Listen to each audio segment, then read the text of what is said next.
1992 एक आदमी ने सिर्फ एक ट्रेड से पूरी दुनिया का अटेंशन अपनी तरफ खींच लिया था।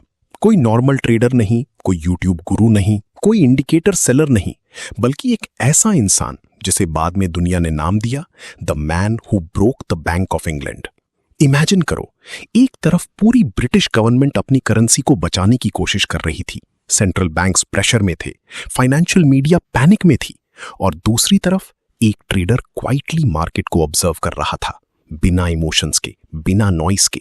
और फिर उसने एक ऐसा डिसीजन लिया जिसने फाइनेंशियल हिस्ट्री को हमेशा के लिए चेंज कर दिया। सिर्फ एक दिन में उसने ऑलमोस्ट $1 बिलियन कमा लिए। लेकिन असली सवाल पैसा नहीं है, असली सवाल है उसने मार्केट में ऐसा क्या देखा जो गवर्नमेंट्स नहीं देख पाई। क्योंकि जॉर्ज सोरोस चार्ट्स को रिटेल ट्रेडर्स की तरह नहीं देखता था, वो सिर्फ कैंडल्स नहीं देखता था, वो ह्यूमन बिहेवियर देखता था, फियर देखता था, ग्रीड देखता था, वीकनेस देखता था, और सबसे इंपॉर्टेंट वो इम्बैलेंस देखता था। रिटेल ट्रेडर्स अक्सर मार्केट को नंबर्स समझते हैं, इंडिकेटर्स समझते हैं, पैटर्न समझते हैं, लेकिन सोरोस मार्केट को एक साइकोलॉजिकल बैटलफील्ड मानता था, जहां लोग इमोशंस के बेसिस पर डिसीजंस लेते हैं, और वही इमोशंस इवेंचुअली मार्केट को मूव करते हैं। और शायद इसी वजह से गवर्नमेंट्स भी उसे फियर करती थी, क्योंकि वो मार्केट के सरफेस को नहीं, उसके अंदर छुपी ह्यूमन साइकोलॉजी को समझता था। उस वक्त इंग्लैंड की करेंसी पाउंड को आर्टिफिशियली स्ट्रांग रखने की कोशिश हो रही थी। मीडिया कॉन्फिडेंस दिखा रहा था, पॉलिटिशियंस पब्लिक को रीअश्योर कर रहे थे, लेकिन सोरोस को सिस्टम में वीकनेस दिख रही थी। उसे समझ आ गया था कि मार्केट रियलिटी और पब्लिक परसेप्शन के बीच एक डेंजरस गैप बन चुका है, और जब भी मार्केट में रियलिटी और परसेप्शन क्लैश करते हैं तब मैसिव मूव्स आते हैं। और वही मूव सोरोस वेट कर रहा था। उसने जल्दी नहीं की, उसने फोमो में एंट्री नहीं ली, उसने रैंडम प्रेडिक्शन नहीं की, वो पेशेंटली ऑब्जर्व कर रहा था कि क्राउड का इमोशन किस डायरेक्शन में जा रहा है। क्योंकि सोरोस एक सिंपल चीज समझता था, मार्केट को समझना मतलब ह्यूमंस को समझना, और ह्यूमंस मोस्टली इमोशनल होते हैं। जब क्राउड फियर में होता है तब लॉजिक डिसअपियर हो जाता है, जब ग्रीड आती है तब रिस्क इनविजिबल लगता है, और जब मेजॉरिटी सेम डायरेक्शन में भागती है तब मार्केट साइलेंटली ऑपोजिट मूव की प्रिपरेशन कर रहा होता है। और जॉर्ज सोरोस इसी साइकोलॉजिकल वीकनेस को हंट करता था। लेकिन सबसे शॉकिंग बात यह थी कि जॉर्ज सोरोस मार्केट के अगेंस्ट ट्रेड नहीं ले रहा था, वो पूरी दुनिया के भरोसे के अगेंस्ट ट्रेड ले रहा था। इमेजिन करो, एक तरफ इंग्लैंड की गवर्नमेंट अपनी करेंसी को बचाने में लगी हुई थी, बड़े बड़े ऑफिशियल्स पब्लिक को बोल रहे थे कि सब स्टेबल है, न्यूज़ चैनल्स कॉन्फिडेंस दिखा रहे थे, बैंक्स स्ट्रांग दिखने की एक्टिंग कर रहे थे, और दूसरी तरफ एक आदमी क्वाइटली बैठा हुआ था, बिना पैनिक के, बिना एक्साइटमेंट के, और उसे लग रहा था कि ये पूरा सिस्टम टूटने वाला है। और डेंजरस बात यह है कि उस वक्त ज्यादा लोग सोरोस को पागल समझ रहे थे, क्योंकि जब पूरी भीड़ एक ही चीज पर बिलीव करती है तब ऑपोजिट सोचना ऑलमोस्ट इम्पॉसिबल लगता है। लेकिन सोरोस नॉर्मल ट्रेडर्स की तरह कैंडल्स चेज नहीं करता था, वो लोगों का बिहेवियर देखता था। वो समझता था कि ह्यूमंस फियर और ग्रीड में कितनी जल्दी अंधे हो जाते हैं, और मार्केट में सबसे बड़ा ट्रैप भी वही होता है जब लोग रियलिटी को देखना बंद कर देते हैं और सिर्फ भरोसा देखना स्टार्ट कर देते हैं। सोरोस को समझ आ गया था कि ब्रिटिश पाउंड ऊपर से स्ट्रांग दिख रहा है लेकिन अंदर से वीक है, मतलब सिस्टम को फोर्सफुली सपोर्ट किया जा रहा था, और मार्केट में फोर्स ज्यादा देर तक काम नहीं करता, एक टाइम के बाद रियलिटी बाहर आ ही जाती है। और वही मोमेंट सोरोस वेट कर रहा था। उसने जल्दी एंट्री नहीं ली, उसने इमोशंस में डिसीजन नहीं लिया, उसने पेशेंस रखा, ऑब्जर्व किया, और लोगों की इमोशंस को समझता रहा, क्योंकि उसे पता था कि मार्केट का सबसे बड़ा मूव तब आता है जब भीड़ को लगता है कि अब कुछ गलत हो ही नहीं सकता। और एग्जैक्टली वही एटमॉस्फेयर उस वक्त इंग्लैंड में बन रहा था। लोग बिलीव कर रहे थे सिस्टम सेफ है, गवर्नमेंट स्ट्रांग है, करेंसी स्टेबल है, लेकिन सोरोस को कॉन्फिडेंस के पीछे छुपा फियर दिख रहा था। और यही डिफरेंस होता है आम ट्रेडर्स और इंस्टीट्यूशनल माइंडसेट में। आम ट्रेडर्स प्राइस देखते हैं, बड़ी ट्रेडर्स वीकनेस देखते हैं। आम ट्रेडर्स न्यूज़ फॉलो करते हैं, बड़ी ट्रेडर्स ह्यूमंस की इमोशंस फॉलो करते हैं। और सोरोस एक चीज डीपली समझता था, मार्केट नंबर्स से कम और साइकोलॉजी से ज्यादा मूव होता है। जब लोग एक ही डायरेक्शन में सोचना स्टार्ट कर देते हैं तब मार्केट साइलेंटली उल्टा मूव बिल्ड कर रहा होता है। और सोरोस को लग रहा था कि अब पैनिक बस एक्सप्लोड होने वाला है, और जिस दिन पैनिक स्टार्ट होता उस दिन पूरी दुनिया देखने वाली थी कि एक इंसान का माइंडसेट पूरी फाइनेंशियल सिस्टम को चैलेंज कर सकता है। फिर वो दिन आया जिसने फाइनेंशियल हिस्ट्री को हमेशा के लिए चेंज कर दिया। मार्केट में पैनिक स्टार्ट हो चुका था, ब्रिटिश पाउंड प्रेशर में आने लगा, लोग कंफ्यूज थे, बैंक्स डेस्परेट हो रहे थे, गवर्नमेंट सिस्टम को बचाने की पूरी कोशिश कर रही थी। इंटरेस्ट रेट्स बढ़ाए गए, पब्लिक को काम रखने की स्पीचेस दी गई। लेकिन प्रॉब्लम यह थी कि मार्केट अब भरोसे पर नहीं चल रहा था, मार्केट अब फियर पर चल रहा था। और जब मार्केट फियर में आ जाता है तब कंट्रोल धीरे धीरे सिस्टम के हाथ से निकलने लगता है। और जॉर्ज सोरोस एग्जैक्टली इसी मोमेंट का वेट कर रहा था। उसने पहले ही समझ लिया था कि यह सिस्टम नेचुरली वीक है, और जब वीक सिस्टम को फोर्सफुली बचाया जाता है तब कोलैप्स और डेंजरस हो जाता है। फिर सडनली सेलिंग और अग्रेसिव होने लगी, पाउंड नीचे गिरना स्टार्ट हो गया, पैनिक बढ़ता गया, और जितना मार्केट गिर रहा था उतना ही लोगों का फियर और बढ़ रहा था। और वही सोरोस की सबसे डेंजरस अंडरस्टैंडिंग थी। वो जानता था कि ह्यूमंस पैनिक में लॉजिकल डिसीजंस नहीं लेते, फियर खुद सेलिंग को और स्ट्रांग बना देता है और सेलिंग मार्केट को और नीचे गिरा देती है। मतलब इमोशंस खुद क्रैश को फ्यूल करने लगते हैं। और इसी साइकोलॉजी को सोरोस डीपली समझता था। रिटेल ट्रेडर्स यूजुअली मार्केट को सिर्फ कैंडल समझते हैं, लेकिन सोरोस मार्केट को ह्यूमन रिएक्शंस का मिरर मानता था। इसीलिए जब दुनिया पैनिक में थी तब वो इमोशनल नहीं हुआ, वो प्रिपेयर्ड था, क्योंकि उसने मूव को प्रिडिक्ट नहीं किया था, उसने ह्यूमन बिहेवियर को अंडरस्टैंड किया था।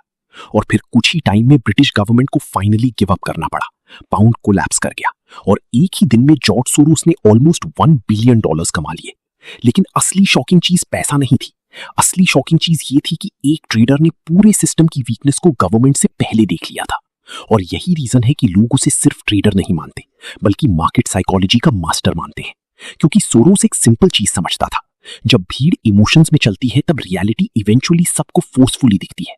और मार्केट में बिगेस्ट मनी वही कमाता है जो फियर को समझता है, पेशेंस रखता है, और रियलिटी को इमोशन से पहले देख लेता है। और शायद इसीलिए जॉर्ज सोरोस सिर्फ एक सक्सेसफुल ट्रेडर नहीं बना, बल्कि फाइनेंशियल हिस्ट्री का एक ऐसा नाम बन गया जिसे पूरी दुनिया आज भी फियर और रिस्पेक्ट दोनों के साथ याद करती है। जॉर्ज सोरोस की जिंदगी शुरू से आसान नहीं थी। न उसके पास बहुत पैसा था, न कोई अमीर घर का सहारा। उसकी जिंदगी मुश्किलों और बचने की लड़ाई से भरी हुई थी। बचपन में ही उसने डर देखा, टेंशन देखी और दुनिया का बुरा सच देखा। और जब कोई इंसान छोटी उम्र में इतनी मुश्किलें देख लेता है तब उसकी सोच आम लोगों जैसी नहीं रहती। सोरोस धीरे धीरे लोगों को ध्यान से देखने लगा था। वो समझने लगा था कि मुश्किल वक्त आते ही लोग कितनी जल्दी डर जाते हैं, कितनी जल्दी अपनी बात बदल देते हैं, और कैसे डर इंसान से गलत फैसले करवाता है। और यही बात उसके दिमाग में गहरी बैठ गई। उसने समझना शुरू किया कि लोग हमेशा दिमाग से काम नहीं करते, ज्यादातर लोग इमोशंस में फैसले लेते हैं। और बाद में यही समझ उसकी मार्केट वाली सोच की सबसे बड़ी ताकत बनी। सोरोस के लिए मार्केट सिर्फ पैसे और नंबर्स का गेम नहीं था, उसके लिए मार्केट इंसानों की इमोशंस का आईना था।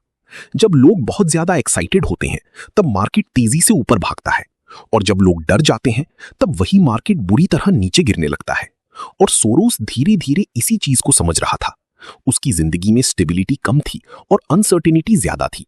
इसी वजह से उसने एक बहुत इंपॉर्टेंट बात जल्दी समझ ली, दुनिया कभी एक जैसी नहीं रहती, हर चीज बदलती रहती है, और जो इंसान बदलाव को एक्सेप्ट नहीं करता वो टूट जाता है। शायद इसी वजह से सोरोस बाद में मार्केट में जिद नहीं करता था। अगर मार्केट बदलता तो वो अपनी सोच भी बदल देता था, क्योंकि उसके लिए बचकर रहना अपने आप को सही साबित करने से ज्यादा इंपॉर्टेंट था। आम लोग मार्केट में फ्यूचर जानने की कोशिश करते हैं, उन्हें लगता है कि उन्हें सब समझ आ जाएगा। लेकिन सोरोस धीरे धीरे समझ रहा था कि इंसान कभी भी फ्यूचर को पूरी तरह नहीं समझ सकता, क्योंकि इंसान खुद इमोशन से चलता है और इमोशन सच को धुंधला कर देते हैं। इसी वजह से उसकी इंटरेस्ट बुक्स और इंसानों की सोच को समझने में बढ़ने लगी। वो जानना चाहता था कि लोग सच को देखते हैं या सिर्फ वही देखते हैं जो वो देखना चाहते हैं। और यही सवाल बाद में उसकी पूरी मार्केट वाली सोच का बेस बना, क्योंकि सोरोस मानना शुरू कर चुका था कि मार्केट इकोनॉमी से कम और लोगों की सोच से ज्यादा चलता है। जब बहुत सारे लोग एक ही बात पर भरोसा करने लगते हैं तब मार्केट उसी तरफ भागने लगता है, और जब डर आता है तब वही लोग घबराकर उल्टा भागने लगते हैं। और शायद इसीलिए जॉर्ज सोरोस धीरे धीरे सिर्फ एक ट्रेडर नहीं, बल्कि इंसानों की बिहेवियर को समझने वाला आदमी बन रहा था। धीरे धीरे जॉर्ज सोरोस को एक बहुत अजीब चीज समझ आने लगी थी। लोग सच देखकर फैसले नहीं लेते, लोग वही मानते हैं जो उनका दिमाग मानना चाहता है। और यही चीज बाद में उसकी पूरी मार्केट वाली सोच का सबसे बड़ा हिस्सा बनी। उसने नोटिस किया कि जब लोग खुश होते हैं तब उन्हें हर चीज अच्छी लगने लगती है, और जब लोग डर में होते हैं तब उन्हें हर जगह डेंजर दिखने लगता है। मतलब रियलिटी वही रहती है, लेकिन इंसानों की सोच उस रियलिटी को अलग बना देती है। और सोरोस को लगने लगा था कि मार्केट में भी एग्जैक्टली यही होता है। मार्केट सिर्फ इकोनॉमी से नहीं चलता, मार्केट लोगों के इमोशन से चलता है। जब लोग भरोसा करते हैं तब मार्केट ऊपर भागता है, और जब लोग घबरा जाते हैं तब मार्केट टूटने लगता है। और इसी वजह से सोरोस मार्केट को सिर्फ चार्ट और नंबर्स की तरह नहीं देखता था, वो मार्केट को इंसानों के इमोशंस का रिफ्लेक्शन मानता था। इसी समय उसकी दिलचस्पी फिलॉसफी में बढ़ने लगी, क्योंकि वो एक ही चीज समझना चाहता था, क्या इंसान सच को वैसे देख पाता है जैसा वो है, या फिर हर इंसान अपनी सोच के हिसाब से दुनिया को देखता है। और ये सवाल सिंपल लगता है, लेकिन सोरोस के दिमाग में ये बहुत गहरा था, क्योंकि अगर इंसान सच को क्लियरली नहीं देख पाता तो मार्केट भी कभी पूरी तरह लॉजिकल नहीं हो सकता। और धीरे धीरे उसने मानना शुरू किया कि मार्केट में लोग रियलिटी को नहीं, अपने भरोसे को ट्रेड करते हैं। इसी वजह से कभी मार्केट बहुत ज्यादा ऊपर चला जाता है और कभी बहुत ज्यादा नीचे गिर जाता है, क्योंकि इमोशंस बैलेंस में नहीं रहते। फियर और ग्रीड ह्यूमंस को एक्सट्रीम डायरेक्शन में ले जाते हैं, और सोरोस एग्जैक्टली इसी ह्यूमन वीकनेस को समझने लगा था। उसने देखा कि ज्यादा लोग भीड़ को फॉलो करते हैं। अगर सब लोग एक तरफ भाग रहे हों तो आम इंसान भी वहीं भागना स्टार्ट कर देता है, बिना सोच समझ के। और मार्केट में यही सबसे डेंजरस चीज होती है, क्योंकि जब बहुत सारे लोग एक ही डायरेक्शन में सोचना स्टार्ट कर देते हैं तब रियलिटी धीरे धीरे वीक होने लगती है।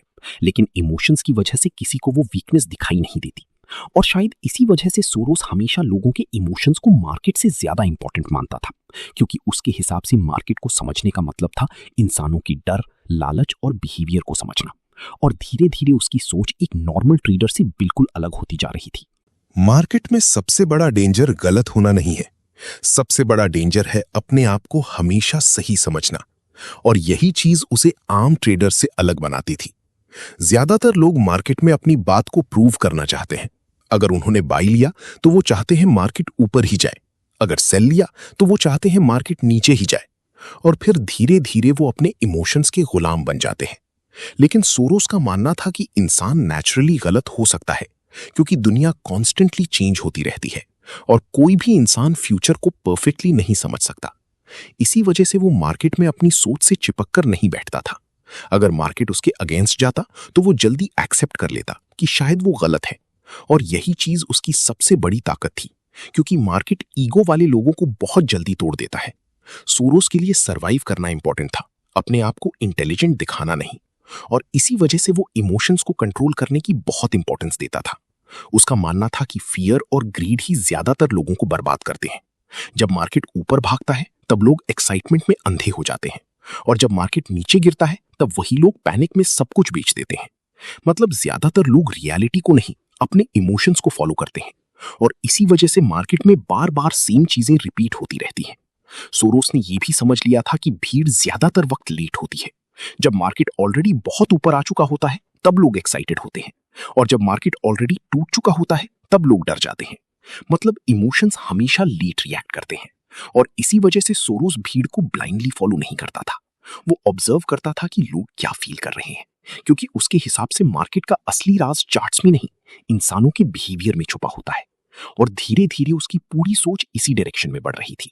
मार्केट को समझना मतलब ह्यूमंस को समझना, फियर को समझना, ग्रीड को समझना, और ये समझना कि जब इमोशंस एक्सट्रीम लेवल पर पहुंच जाती हैं तब रियलिटी इवेंचुअली सबके सामने आ ही जाती है। और शायद इसी अंडरस्टैंडिंग ने जॉर्ज सोरोस को सिर्फ एक सक्सेसफुल ट्रेडर नहीं, बल्कि मार्केट साइकोलॉजी को डीपली समझने वाला आदमी बना दिया। जॉर्ज सोरोस की सबसे पावरफुल सोच थी रिफ्लेक्सिविटी, और सिंपल शब्दों में इसका मतलब था लोग मार्केट को अफेक्ट करते हैं और मार्केट लोगों को अफेक्ट करता है। दोनों एक दूसरे को कंटिन्यूअसली बदलते रहते हैं। आम लोग सोचते हैं मार्केट सिर्फ इकोनॉमी से मूव होता है, न्यूज से मूव होता है, या किसी लॉजिकल सिस्टम से मूव होता है। लेकिन सोरोस मानता था कि मार्केट में इंसानों के इमोशंस बहुत बड़ा रोल प्ले करते हैं, क्योंकि लोग रियलिटी को परफेक्टली नहीं देखते। लोग वही देखते हैं जो उनका दिमाग मानना चाहता है, और फिर वही बिलीफ मार्केट को मूव करना स्टार्ट कर देता है। एग्जाम्पल के लिए, अगर लोगों को लगने लगे कि मार्केट ऊपर जाएगा तो लोग बाय करना स्टार्ट कर देते हैं। बाइंग बढ़ने लगती है, मार्केट सच में ऊपर जाने लगता है, और मार्केट को ऊपर जाता देख और ज्यादा लोग बिलीव करने लगते हैं कि मार्केट स्ट्रांग है। फिर और बाइंग होती है और मार्केट और ऊपर भागता है। मतलब लोगों का बिलीफ खुद मार्केट को मूव कर रहा होता है, और यही रिफ्लेक्सिविटी का बेसिक आइडिया था। सोरोस मानता था कि मार्केट में बहुत बार रियलिटी से ज्यादा लोगों का भरोसा पावरफुल हो जाता है, और इसी वजह से बबल्स बनते हैं, क्रैशेस आते हैं, और इमोशंस मार्केट को एक्सट्रीम लेवल तक ले जाते हैं। उसके हिसाब से मार्केट कोई सिंपल मशीन नहीं था जो हमेशा परफेक्ट तरीके से काम करे। मार्केट इंसानों का सिस्टम था, और इंसान इमोशनल होते हैं, इसीलिए मार्केट भी इमोशनल होता है। जब लोग एक्साइटेड होते हैं तब वो रिस्क देखना बंद कर देते हैं। उन्हें लगता है मार्केट हमेशा ऊपर ही जाएगा। और जब फियर आता है तब वही लोग पैनिक में सब कुछ बेचने लगते हैं। मतलब इमोशंस रियलिटी को बदल देते हैं और रियलिटी फिर इमोशंस को और स्ट्रांग बना देती है और ये साइकिल कंटिन्यूअसली चलती रहती है। सोरोस ने समझ लिया था कि जॉर्ज सोरोस मानता था कि मार्केट में सबसे बड़ा झूठ ये है कि लोग सोचते हैं प्राइस हमेशा सच दिखाता है, लेकिन उसके हिसाब से बहुत बार प्राइस सिर्फ लोगों के इमोशंस दिखाता है। और इसी वजह से मार्केट कभी-कभी रियलिटी से बहुत दूर चला जाता है। जब लोग बहुत ज्यादा एक्साइटेड होते हैं तब उन्हें हर चीज अच्छी लगने लगती है। छोटी सी गुड न्यूज भी उन्हें बहुत बड़ी लगती है और फिर धीरे धीरे सब लोग एक ही डायरेक्शन में सोचना स्टार्ट कर देते हैं। बाइंग बढ़ने लगती है, मार्केट और ऊपर जाने लगता है और मार्केट को ऊपर जाता देख लोगों का भरोसा और स्ट्रांग हो जाता है। मतलब मार्केट का ऊपर जाना खुद लोगों के इमोशंस को और पावरफुल बना रहा होता है और फिर वही इमोशंस मार्केट को और ऊपर धकेल देते हैं और ये डेंजरस साइकिल चलती रहती है जब तक रियलिटी सडनली सामने नहीं आ जाती। सोरोस इसी चीज को डीपली समझता था। उसका मानना था कि ह्यूमंस न्यूट्रल तरीके से दुनिया को नहीं देखते, इमोशंस उनकी सोच को बदल देते हैं। इसीलिए मार्केट में बहुत बार लोग सच को नहीं अपनी उम्मीद को फॉलो करते हैं और जब बहुत सारे लोग एक ही उम्मीद पर भरोसा करने लगते हैं तब मार्केट अनस्टेबल होना स्टार्ट हो जाता है, क्योंकि मार्केट का बेस रियलिटी से कम और इमोशन से ज्यादा चल रहा होता है। और फिर एक पॉइंट आता है जहां छोटी सी नेगेटिव चीज भी पूरे सिस्टम को हिला देती है। फियर सडनली एक्सप्लोड करता है, बाइंग रुक जाती है, सेलिंग स्टार्ट हो जाती है और फिर वही लोग जो थोड़ी देर पहले बहुत एक्साइटेड थे वो पैनिक में सब कुछ बेचना स्टार्ट कर देते हैं। मतलब इमोशंस सिर्फ मार्केट को ऊपर नहीं ले जाती, वही इमोशंस मार्केट को नीचे भी गिरा देते हैं। और सोरोस के लिए मार्केट का असली राज यही था। उसके हिसाब से मार्केट का मूवमेंट सिर्फ इकोनॉमी का रिजल्ट नहीं होता, मार्केट इंसानों की इमोशंस और बिलीव्स का रिजल्ट होता है। इसीलिए वो हमेशा ये समझने की कोशिश करता था कि भीड़ क्या फील कर रही है, लोग किस बात पर ओवर कॉन्फिडेंट हो रहे हैं और किस जगह फियर बिल्ड हो रहा है। क्योंकि उसके हिसाब से जब इमोशंस एक्सट्रीम लेवल पर पहुंच जाती हैं तब मार्केट में बहुत बड़ा मूव आने वाला होता है। और इसी अंडरस्टैंडिंग ने जॉर्ज सोरोस को सिर्फ एक ट्रेडर नहीं बल्कि ह्यूमन साइकोलॉजी को मार्केट के अंदर समझने वाला इंसान बना दिया। जॉर्ज सोरोस की रिफ्लेक्सिविटी वाली सोच का सबसे डेंजरस हिस्सा यह था कि वो मानता था मार्केट में लोग सिर्फ मार्केट को फॉलो नहीं करते, लोग एक दूसरे को फॉलो करते हैं और धीरे धीरे पूरी भीड़ सेम डायरेक्शन में भागना स्टार्ट कर देती है। इसी वजह से मार्केट में बहुत बार ऐसे मूव्स आते हैं जो लॉजिकली इम्पॉसिबल लगते हैं लेकिन इमोशंस उन्हें पॉसिबल बना देते हैं। सोरोस समझता था कि जब मार्केट ऊपर भागता है तब लोगों को लगने लगता है कि ये हमेशा ऊपर ही जाएगा, फिर लोग और पैसा लगाते हैं, मार्केट और ऊपर जाता है और फिर एक्साइटमेंट और बढ़ जाती है। मतलब मार्केट का मूवमेंट खुद लोगों की सोच को चेंज कर रहा होता है और वही चेंज्ड सोच मार्केट को और मूव कर रही होती है। ये एक डेंजरस साइकिल होती है जहां इमोशंस और प्राइस एक दूसरे को कंटिन्यूअसली पुश करते रहते हैं और इसी वजह से बबल्स बनते हैं। सोरोस मानता था कि ज्यादातर लोग रियलिटी नहीं देखते, वो बस दूसरों को देखकर रिएक्ट करते हैं। अगर सब लोग एक्साइटेड हैं तो आम इंसान को भी लगता है कि कुछ बड़ा होने वाला है और अगर सब लोग पैनिक में हैं तो वही इंसान डरकर भागना स्टार्ट कर देता है। इसीलिए मार्केट में भीड़ ज्यादातर वक्त लेट होती है। जब मार्केट ऑलरेडी बहुत ऊपर आ चुका होता है तब लोग बाय करते हैं और जब मार्केट ऑलरेडी टूट चुका होता है तब लोग सेल करते हैं। और यही वजह है कि ज्यादा लोग मार्केट में पैसा लूज कर देते हैं क्योंकि वो इमोशंस को फॉलो करते हैं, रियलिटी को नहीं। लेकिन सोरोस भीड़ को फॉलो नहीं करता था, वो भीड़ को ऑब्जर्व करता था। वो समझने की कोशिश करता था कि लोगों की इमोशंस किस लेवल पर पहुंच चुकी हैं, क्योंकि उसके हिसाब से जब इमोशंस एक्सट्रीम लेवल पर पहुंच जाते हैं तब मार्केट डेंजरस टर्निंग पॉइंट के पास होता है और वहीं पर सबसे बड़ी अपॉर्चुनिटीज भी क्रिएट होते हैं। इसीलिए सोरोस मार्केट में सर्टेनिटी ढूंढने की जगह इम्बैलेंस ढूंढता था। उसे पता था कि जब मार्केट रियलिटी से बहुत दूर चला जाता है तब एक टाइम के बाद ट्रूथ फोर्सफुली सामने आता ही है और फिर मार्केट वायलेंटली रिवर्स करता है। और शायद इसी वजह से जॉर्ज सोरोस सिर्फ कैंडल्स देखकर ट्रेड नहीं करता था, वो इंसानों का डर, उनका लालच, उनका भरोसा और उनका बिहेवियर समझकर मार्केट को देखने की कोशिश करता था, क्योंकि उसके हिसाब से मार्केट का असली राज चार्ट्स में नहीं इंसानों के दिमाग में छुपा होता है। साल 1992 इंग्लैंड अपनी करेंसी पाउंड को स्ट्रांग दिखाने की पूरी कोशिश कर रहा था। गवर्नमेंट बार बार पब्लिक को भरोसा दिला रही थी कि सब कंट्रोल में है। बैंक्स सिस्टम को स्टेबल दिखाने में लगे हुए थे और ज्यादा लोगों को लग रहा था कि मार्केट सेफ है। लेकिन जॉर्ज सोरोस को इस पूरे सिस्टम में एक डेंजरस वीकनेस दिख रही थी। उसे समझ आ गया था कि पाउंड को नेचुरली नहीं, फोर्सफुली ऊपर रखा जा रहा है, और मार्केट में जो चीज फोर्स से चलती है वो एक ना एक दिन टूट ही जाती है। लेकिन प्रॉब्लम यह थी कि उस वक्त पूरी भीड़ गवर्नमेंट पर भरोसा कर रही थी। किसी को लग ही नहीं रहा था कि इतना बड़ा सिस्टम हिल सकता है। और यही जगह थी जहां सोरोस दूसरे ट्रेडर से अलग सोच रहा था। वो सिर्फ प्राइस नहीं देख रहा था, वो ह्यूमंस की इमोशंस देख रहा था। उसे लग रहा था कि लोग रियलिटी को इग्नोर कर रहे हैं और सिर्फ कॉन्फिडेंस देख रहे हैं। और मार्केट में जब लोग रियलिटी देखना बंद कर देते हैं तब डेंजर क्वाइटली बिल्ड होना स्टार्ट हो जाता है। सोरोस ने इकोनॉमी को डीपली स्टडी किया। उसने इंटरेस्ट रेट्स देखी, प्रेशर देखा, और उसे समझ आ गया कि इंग्लैंड ज्यादा देर तक पाउंड को सपोर्ट नहीं कर पाएगा, क्योंकि अंदर से सिस्टम वीक था, और वीक चीजें सिर्फ ऊपर से स्ट्रांग दिख सकती हैं, परमानेंटली स्ट्रांग नहीं रह सकती। लेकिन सबसे रिस्की बात यह थी कि अगर सोरोस गलत होता तो उसका सब कुछ खत्म हो सकता था, क्योंकि वो छोटा ट्रेड नहीं लेने वाला था, वो एक मैसिव पोजीशन बिल्ड कर रहा था। और ये कोई नॉर्मल डिसीजन नहीं था। पूरी दुनिया एक साइड थी और सोरोस ऑपोजिट साइड पर खड़ा था। लेकिन उसके अंदर कॉन्फिडेंस प्रिडिक्शन की वजह से नहीं था, उसके कॉन्फिडेंस की वजह थी ह्यूमन बिहेवियर की अंडरस्टैंडिंग। उसे पता था कि जब सिस्टम वीक हो और लोग उस वीकनेस को इग्नोर करना स्टार्ट कर दें, तब एक छोटी सी पैनिक पूरे स्ट्रक्चर को हिला सकती है। और एग्जैक्टली वही स्लोली बिल्ड हो रहा था। सोरोस पेशेंटली वेट कर रहा था। वो हर दिन मार्केट को ऑब्जर्व करता, लोगों की रिएक्शंस ऑब्जर्व करता, गवर्नमेंट की डेस्परेशन ऑब्जर्व करता, क्योंकि उसे समझ आ गया था कि ये फाइट सिर्फ करेंसी की नहीं है, ये फाइट रियलिटी और फेक कॉन्फिडेंस के बीच चल रही है।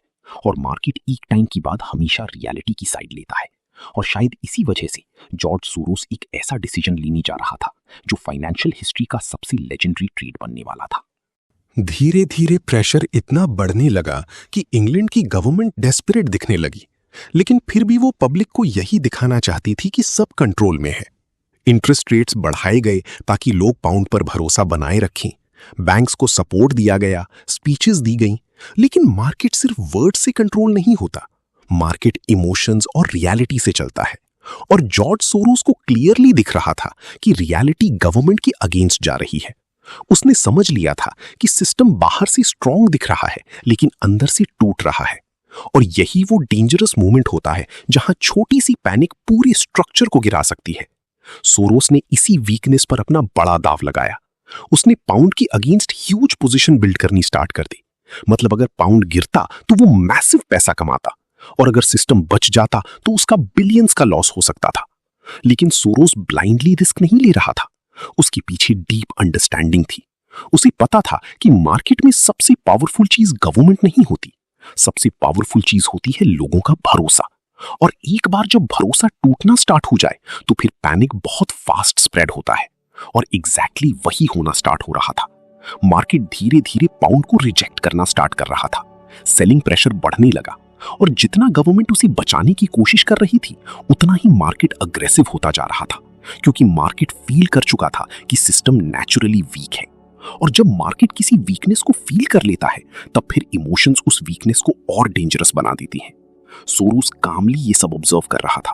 वो इमोशनल नहीं हो रहा था, क्योंकि उसके लिए ये सिर्फ चार्ट्स का गेम नहीं था, उसके लिए ये ह्यूमन साइकोलॉजी का मोमेंट था। उसे पता था कि जब भीड़ को लगता है कि सिस्टम कभी नहीं टूटेगा, वही मोमेंट सबसे डेंजरस होता है। और फिर सडनली फियर स्प्रेड होना स्टार्ट किया। ट्रेडर्स पैनिक में आने लगे, सेलिंग और फास्ट हो गई, और गवर्नमेंट जितना कंट्रोल करने की कोशिश कर रही थी मार्केट उतना ही हाथ से निकलता जा रहा था। और इसी मोमेंट पर जॉर्ज सोरोस को समझ आ गया था कि अब रियलिटी फेक कॉन्फिडेंस को तोड़ने वाली है, और पूरी दुनिया बहुत जल्दी एक ऐसा कोलैप्स देखने वाली थी जो फाइनेंशियल हिस्ट्री में हमेशा याद रखा जाएगा। फिर वो मोमेंट आया जहां पूरा सिस्टम टूटना स्टार्ट हो गया। मार्केट में फियर अग्रेसिवली स्प्रेड होने लगा।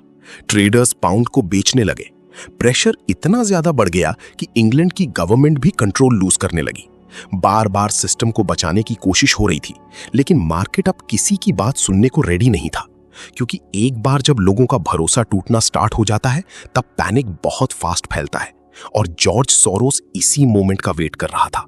उसने पहले ही समझ लिया था कि ये स्ट्रेंथ असली नहीं है, ये बस ऊपर से स्ट्रांग दिख रहा है, और मार्केट एक टाइम के बाद हमेशा सच को सामने ले आता है। फिर सेलिंग और डेंजरस हो गई। पाउंड अग्रेसिवली नीचे गिरने लगा, और जितना मार्केट गिर रहा था उतना ही लोगों का फियर बढ़ता जा रहा था। मतलब इमोशंस खुद क्रैश को और स्ट्रांग बना रहे थे। और यही जॉर्ज सोरोस की सबसे पावरफुल अंडरस्टैंडिंग थी। वो जानता था कि मार्केट सिर्फ इकोनॉमी से मूव नहीं होता, मार्केट ह्यूमंस के इमोशन से मूव होता है। जब फियर एक्सप्लोड करता है तब लॉजिकल थिंकिंग डिसअपीयर हो जाती है और लोग बस बचने की कोशिश करते हैं। और एग्जैक्टली वही हो रहा था। पूरी दुनिया पैनिक देख रही थी और सोरोस कामली प्रिपेयर्ड था, क्योंकि उसने मूव को गेस नहीं किया था, उसने ह्यूमन बिहेवियर को समझा था। और फिर फाइनली इंग्लैंड की गवर्नमेंट को गिव अप करना पड़ा। पाउंड कोलैप्स कर गया और एक ही दिन में जॉर्ज सोरोस ने अराउंड $1 बिलियन कमा लिए। लेकिन असली शॉकिंग चीज पैसा नहीं थी।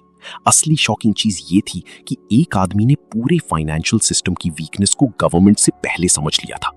और इसी दिन दुनिया ने जॉर्ज सोरोस को नाम दिया the man who broke the bank of England. लेकिन सोरोस के लिए ये सिर्फ एक विनिंग ट्रेड नहीं था, ये उसकी सोच का प्रूफ था, उसकी अंडरस्टैंडिंग का प्रूफ था। वो मानता था कि जब भीड़ इमोशंस में चलती है तब मार्केट रियलिटी से दूर चला जाता है और फिर एक वक्त आता है जब सच वायलेंटली सामने आता है। और शायद इसी वजह से जॉर्ज सोरोस सिर्फ एक सक्सेसफुल ट्रेडर नहीं बना, बल्कि मार्केट साइकोलॉजी को डीपली समझने वाला एक लेजेंडरी नाम बन गया। जॉर्ज सोरोस की ट्रेडिंग फिलॉसफी बहुत सिंपल थी, लेकिन उस सिंप्लिसिटी के अंदर बहुत गहरी अंडरस्टैंडिंग छुपी हुई थी। वो मानता था कि मार्केट में सरवाइव करना परफेक्ट होने से ज्यादा इंपॉर्टेंट है। आम ट्रेडर्स हमेशा सही होना चाहते हैं। उन्हें लगता है कि अगर वो गलत हुए तो उनकी रिस्पेक्ट खत्म हो जाएगी। इसी वजह से वो लॉसेस को एक्सेप्ट नहीं कर पाते। लॉस बढ़ता रहता है लेकिन फिर भी वो ट्रेड होल्ड करते रहते हैं, क्योंकि उनका ईगो उन्हें मानना नहीं देता कि वो गलत हो सकते हैं। लेकिन सोरोस बिल्कुल ऑपोजिट सोचता था। उसका मानना था कि इंसान नेचुरली गलत हो सकता है और मार्केट किसी को भी गलत प्रूव कर सकता है। इसीलिए वो अपनी सोच के साथ इमोशनली अटैच नहीं होता था। अगर मार्केट उसके अगेंस्ट जाता तो वो जल्दी एक्सेप्ट कर लेता कि शायद उसकी अंडरस्टैंडिंग गलत थी। और यही चीज उसकी सबसे बड़ी स्ट्रेंथ बनी, क्योंकि मार्केट स्टबर्न लोगों को बहुत जल्दी तोड़ देता है। सोरोस के लिए इंपॉर्टेंट ये नहीं था कि वो कितनी बार सही है, उसके लिए इंपॉर्टेंट ये था कि जब वो गलत हो तब वो कितना छोटा लॉस ले रहा है और जब वो सही हो तब वो कितना बड़ा प्रॉफिट बना रहा है। और यही डिफरेंस होता है आम ट्रेडर्स और ग्रेट ट्रेडर्स में। आम ट्रेडर्स स्मॉल प्रॉफिट लेकर जल्दी एग्जिट कर देते हैं और लॉसेस को होल्ड करते रहते हैं, लेकिन सोरोस ऑपोजिट करता था। वो स्मॉल लॉसेस को क्विकली कट करता था और स्ट्रॉन्ग अपॉर्चुनिटीज में पेशेंटली होल्ड करता था, क्योंकि उसके हिसाब से मार्केट में हर वक्त ट्रेड लेना जरूरी नहीं होता। सबसे बड़ा पैसा सिर्फ कुछ रेयर मोमेंट्स में बनता है और उन मोमेंट्स के लिए पेशेंस चाहिए होता है। लेकिन ज्यादातर लोग पेशेंस नहीं रख पाते। वो हर कैंडल के पीछे भागते हैं, हर मूव पकड़ना चाहते हैं और धीरे धीरे इमोशंस उनका कंट्रोल ले लेते हैं। सोरोस मानता था कि ओवर ट्रेडिंग इंसान को मेंटली वीक बना देता है, क्योंकि जितना ज्यादा इंसान मार्केट में इमोशनल डिसीजंस लेता है उतना ही वो अपनी क्लैरिटी लूज करता जाता है। इसीलिए वो काम रहने को बहुत इंपॉर्टेंस देता था। उसके हिसाब से मार्केट में सबसे पावरफुल चीज इंटेलिजेंस नहीं, इमोशनल कंट्रोल है, क्योंकि फियर और ग्रीड ही ज्यादातर लोगों को डिस्ट्रॉय करते हैं। और शायद इसी वजह से जॉर्ज सोरोस मार्केट को सिर्फ पैसे कमाने की जगह ह्यूमन इमोशंस को समझने की जगह मानता था। जॉर्ज सोरोस मानता था कि मार्केट में सबसे डेंजरस चीज लॉस नहीं होता, सबसे डेंजरस चीज होती है इमोशंस का कंट्रोल खो देना। क्योंकि जब इंसान इमोशनली रिएक्ट करना स्टार्ट करता है तब वो क्लियरली सोचना बंद कर देता है और वही मूवमेंट उसे गलत डायरेक्शन में ले जाता है। आम ट्रेडर्स का सबसे बड़ा प्रॉब्लम भी यही होता है। जब उनका ट्रेड लॉस में जाता है तब वो काम रहने की जगह रिवेंज लेना स्टार्ट कर देते हैं। उन्हें लगता है कि मार्केट ने उनसे कुछ छीन लिया है और अब उन्हें तुरंत वापस लेना है, और इसी जल्दी में वो और बड़े लॉसेस कर देते हैं। लेकिन सोरोस मार्केट को पर्सनल नहीं मानता था। उसके लिए मार्केट कोई एनिमी नहीं था। मार्केट सिर्फ रियलिटी दिखाता है। अगर मार्केट अगेंस्ट गया तो इसका मतलब बस इतना है कि शायद उसकी अंडरस्टैंडिंग गलत थी, और इसी वजह से वो इमोशनली ब्रेक नहीं होता था। वो क्विकली एक्सेप्ट करता था और आगे बढ़ जाता था, क्योंकि उसके हिसाब से सरवाइव करना ईगो सेटिस्फाई करने से ज्यादा इंपॉर्टेंट था। सोरोस ये भी मानता था कि ज्यादा लोग मार्केट में प्रिडिक्शन के नशे में जीते हैं। उन्हें फ्यूचर परफेक्टली जानना होता है। उन्हें लगता है कि अगर वो मार्केट का नेक्स्ट मूव प्रिडिक्ट कर लेंगे तो वो सक्सेसफुल हो जाएंगे। लेकिन सोरोस के हिसाब से मार्केट सर्टेनिटी को पनिश करता है, क्योंकि दुनिया कॉन्स्टेंटली चेंज होती रहती है और जो इंसान अपनी सोच को चेंज नहीं करता वो इवेंचुअली टूट जाता है। इसीलिए सोरोस फ्लेक्सिबल रहना पसंद करता था। अगर मार्केट का बिहेवियर चेंज होता तो वो अपनी सोच भी चेंज कर देता था। उसके लिए रियलिटी इंपॉर्टेंट थी, ईगो नहीं। और शायद इसी वजह से वो मार्केट में जिंदा रहा जबकि बहुत सारे इंटेलिजेंट लोग डिस्ट्रॉय हो गए। सोरोस पेशेंस को भी बहुत इंपॉर्टेंस देता था। उसका मानना था कि मार्केट में हर वक्त अपॉर्चुनिटी नहीं होती, लेकिन ज्यादा लोग बोर्डम से बचने के लिए अननेसेसरी ट्रेड्स लेते रहते हैं और धीरे धीरे ओवर ट्रेडिंग उनका कॉन्फिडेंस और डिसिप्लिन दोनों डिस्ट्रॉय कर देता है। लेकिन सोरोस वेट करता था, ऑब्जर्व करता था और सिर्फ तब एक्शन लेता था जब उसे क्लियरली इम्बैलेंस दिखाई देता था, क्योंकि उसके हिसाब से मार्केट में बड़ा पैसा हर रोज नहीं बनता। बड़ा पैसा तब बनता है जब इंसान इमोशनली स्टेबल रहकर सही वक्त का वेट कर पाता है। जॉर्ज सोरोस की फिलॉसफी का सबसे गहरा हिस्सा था अडैप्टेबिलिटी, मतलब हालात के हिसाब से अपनी सोच को बदल पाना, क्योंकि उसका मानना था कि मार्केट कभी परमानेंटली सेम नहीं रहता। दुनिया बदलती रहती है, इमोशंस बदलते रहते हैं और इसी के साथ मार्केट का बिहेवियर भी बदलता रहता है। लेकिन ज्यादा लोग एक बार जो सोच बना लेते हैं उसी में फंस जाते हैं। अगर उन्हें लग गया मार्केट ऊपर जाएगा तो वो हर हाल में उसी बिलीफ को पकड़कर बैठे रहते हैं और धीरे धीरे उनका ईगो उन्हें रियलिटी देखने ही नहीं देता। लेकिन सोरोस अपनी सोच से इमोशनली अटैच नहीं होता था। अगर मार्केट उसे कुछ अलग दिखाता तो वो बिना हेजिटेशन अपनी डायरेक्शन चेंज कर देता था, क्योंकि उसके लिए सही प्रूव होना इंपॉर्टेंट नहीं था, रियलिटी को जल्दी समझना इंपॉर्टेंट था। और यही वजह थी कि वो मार्केट में सरवाइव कर पाया, जबकि बहुत सारे लोग अपने ईगो की वजह से टूट गए। सोरोस मानता था कि मार्केट में सर्टेनिटी एक इल्यूजन है। कोई भी इंसान फ्यूचर को परफेक्टली नहीं जान सकता, इसीलिए ओवर कॉन्फिडेंस बहुत डेंजरस होता है। जब लोगों को लगने लगता है कि अब वो मार्केट को पूरी तरह समझ चुके हैं, वहीं से उनका डाउनफॉल स्टार्ट होता है, क्योंकि मार्केट हमेशा इंसान को सरप्राइज कर सकता है। और इसी वजह से सोरोस हम्बल रहना पसंद करता था। वो मार्केट को चैलेंज नहीं करता था, वो मार्केट को ऑब्जर्व करता था, समझने की कोशिश करता था और फिर उसके हिसाब से एक्शन लेता था। उसका मानना था कि मार्केट में सबसे बड़ा एज कोई सीक्रेट स्ट्रैटेजी नहीं है, सबसे बड़ा एज है अपनी इमोशंस को समझना, फियर को कंट्रोल करना, ग्रीड में अंधा ना होना और रियलिटी को एक्सेप्ट कर पाना। क्योंकि ज्यादा लोग मार्केट में नॉलेज की कमी से नहीं हारते, वो अपनी इमोशंस की वजह से हारते हैं। फियर उन्हें जल्दी एग्जिट करवा देता है, ग्रीड उन्हें ओवर ट्रीट करवा देता है और ईगो उन्हें लॉसेस होल्ड करवाता रहता है। लेकिन सोरोस ने अपनी पूरी लाइफ में एक चीज डीपली समझ ली थी, मार्केट इंसान की इमोशंस का मिरर है और जो इंसान अपने इमोशंस को समझ लेता है वो मार्केट को भी दूसरों से बेटर समझने लगता है। और शायद इसी वजह से जॉर्ज सोरोस सिर्फ एक सक्सेसफुल ट्रेडर नहीं बना, बल्कि मार्केट साइकोलॉजी और ह्यूमन बिहेवियर को डीपली समझने वाला एक लेजेंडरी नाम बन गया। जॉर्ज सोरोस की पूरी सोच का असली सच शायद सिर्फ इतना था कि मार्केट को समझना मतलब इंसानों को समझना, क्योंकि मार्केट खुद कोई जिंदा चीज नहीं होता। मार्केट ह्यूमंस के इमोशन से बनता है और ह्यूमंस कभी परफेक्टली लॉजिकल नहीं होते। कभी ग्रीड उन्हें अंधा बना देती है, कभी फियर उन्हें पैनिक में डाल देता है और कभी कॉन्फिडेंस उन्हें रियलिटी देखने ही नहीं देता। और जॉर्ज सोरोस ने अपनी पूरी लाइफ में इसी इमोशनल साइकिल को ऑब्जर्व किया। उसने समझ लिया था कि मार्केट सिर्फ इकोनॉमी से मूव नहीं होता, मार्केट लोगों के भरोसे से मूव होता है, लोगों के डर से मूव होता है और लोगों की उम्मीदों से मूव होता है। इसीलिए वो मार्केट में कभी सर्टेनिटी ढूंढने की कोशिश नहीं करता था, क्योंकि उसके हिसाब से सर्टेनिटी एक इल्यूजन है। दुनिया कॉन्स्टेंटली चेंज होती रहती है, इमोशंस कॉन्स्टेंटली चेंज होते रहते हैं और इसी के साथ मार्केट भी चेंज होता रहता है।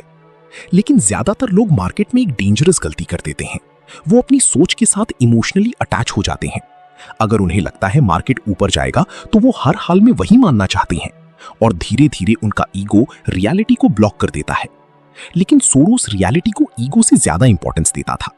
अगर मार्केट उसकी अगेंस्ट जाता तो वो जल्दी एक्सेप्ट कर लेता कि शायद उसकी अंडरस्टैंडिंग गलत थी और यही चीज उसे डेंजरस बनाती थी, क्योंकि मार्केट में सरवाइव वही करता है जो फ्लेक्सिबल रह पाता है, ना कि वो जो जिद में अपनी बात प्रूव करने लगता है। सोरोस मानता था कि मार्केट में बिगेस्ट लॉसेस नॉलेज की कमी से नहीं होते, बिगेस्ट लॉसेस इमोशंस की वजह से होते हैं। फियर इंसान से जल्दी एग्जिट करवाता है, ग्रीड उसे ओवर ट्रीट करवाती है और ईगो उसे लॉसेस होल्ड करवाता रहता है और धीरे धीरे इंसान मार्केट से नहीं खुद की इमोशन से हारने लगता है। इसीलिए सोरोस इमोशनल कंट्रोल को इंटेलिजेंस से भी ज्यादा इंपॉर्टेंट मानता था, क्योंकि उसके हिसाब से मार्केट में सक्सेसफुल होने के लिए सिर्फ स्मार्ट होना काफी नहीं है, इमोशनली स्टेबल होना जरूरी है। और शायद इसी वजह से जॉर्ज सोरोस मार्केट को सिर्फ पैसे कमाने की जगह नहीं मानता था, उसके लिए मार्केट ह्यूमन बिहेवियर को समझने की जगह थी। जिस दिन इंसान को लगने लगता है कि अब उसे सब समझ आ गया है, वहीं से उसकी डाउनफॉल शुरू होती है और मार्केट बार बार लोगों को इसी वजह से पनिश करता है। जब लोग कंटिन्यूअसली प्रॉफिट देखते हैं तब धीरे धीरे उनका फियर खत्म होने लगता है उन्हें लगता है कि अब रिस्क नाम की कोई चीज ही नहीं है, और फिर वही कॉन्फिडेंस उन्हें केयरलेस बना देता है। लेकिन सोरोस जानता था कि मार्केट कभी परमानेंटली सेफ नहीं होता। हर स्ट्रॉन्ग चीज के अंदर वीकनेस छुपी होती है, और हर वीक सिचुएशन के अंदर अपॉर्चुनिटी छुपी होती है। इसीलिए वो सरफेस पर दिखने वाली चीजों पर ब्लाइंडली बिलीव नहीं करता था। वो हमेशा ये समझने की कोशिश करता था कि रियलिटी और लोगों के इमोशंस के बीच कितना गैप बिल्ड हो रहा है, क्योंकि उसके हिसाब से जब ये गैप बहुत बड़ा हो जाता है तब मार्केट वायलेंटली रिवर्स करता है, और ज्यादा लोग इसी रिवर्सल में डिस्ट्रॉय हो जाते हैं, क्योंकि उन्होंने रियलिटी नहीं इमोशंस को फॉलो किया होता है। सोरोस ये भी मानता था कि मार्केट में नॉलेज से ज्यादा इंपॉर्टेंट सेल्फ अवेयरनेस है, मतलब अपने इमोशंस को समझना, क्योंकि बहुत इंटेलिजेंट लोग भी मार्केट में फेल हो जाते हैं सिर्फ इसीलिए कि वो अपने फियर और ग्रीड को कंट्रोल नहीं कर पाते। फियर उन्हें अपॉर्चुनिटीज से दूर कर देता है, ग्रीड उन्हें अननेसेसरी रिस्क लेने पर मजबूर कर देता है, और ईगो उन्हें लॉसेस एक्सेप्ट नहीं करने देता, और धीरे धीरे इंसान मार्केट से नहीं खुद से हारने लगता है। इसीलिए सोरोस इमोशनल स्टेबिलिटी को बहुत इंपॉर्टेंस देता था। उसके हिसाब से मार्केट में काम रहना बहुत पावरफुल चीज है, क्योंकि जब पूरी भीड़ पैनिक में हो और फिर भी कोई इंसान क्लियरली सोच पाए, वही इंसान रियलिटी को सबसे पहले देख पाता है।